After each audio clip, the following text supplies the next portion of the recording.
Hello, everyone. It's Hanifa Menon from hearthealthbrainhealth.com, encouraging healthy grieving and mindful actions. And today I want to talk about relationships. So I am going to focus on romantic relationships because I do believe that at this time in our world, with the pandemic lockdowns, there's going to be a lot of awareness of romantic relationships and sometimes what's not so romantic. Of course, I'm not laughing at the situation, but I definitely know that this will bring up some not so easy times. I can tell you that I have gone through some not so easy times, and I think many of us and many of the people who are listening today will be able to recognize that they've gone through not so easy relationships. It is nice to be able to look at our own actions in our relationships mindfully. You can see that when something goes good, we like to say it's because I did that. And when something goes not so good, we like to say it's because they did that.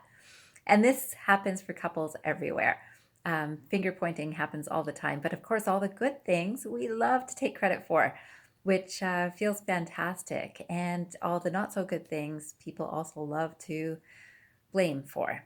And this is not helpful because I'm sure you can understand that even if there is truth behind the finger pointing, it doesn't really help a situation in terms of moving forward positively.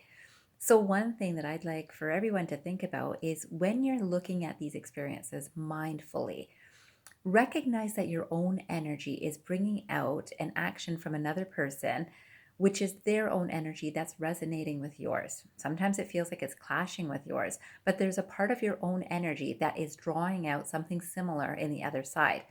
I always believe that we are supposed to learn from each other. And in the best possible scenarios, we're actually recognizing that something another person is doing that might not be so good can be learning for ourselves.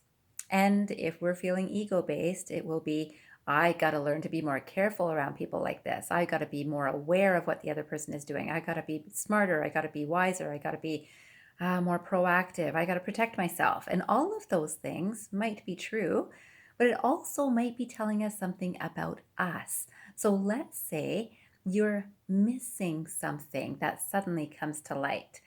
And those sorts of situations are a little bit less than comfortable, to say the least. So if you're missing something that this person has been doing this all of the time, maybe they snap every time you ask a question. Maybe they just don't speak or interact every time you ask a question. And neither of those are very comfortable places to be. So let's say we take the example of someone who is not speaking. It might be a passive aggressive personality that you're speaking to or trying to speak with.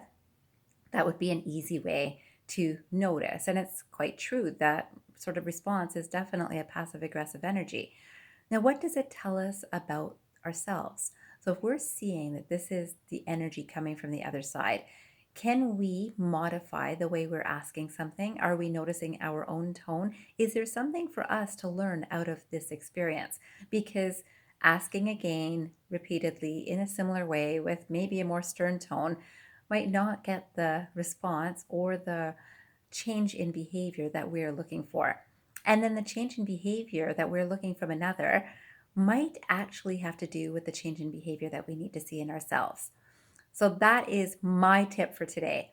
Whatever you see in your partner, even if it's really hitting a nerve for you, first take a minute to just breathe, center yourself, and see, what is this supposed to teach me about myself in a positive way that I can grow from the experience and move positively through this.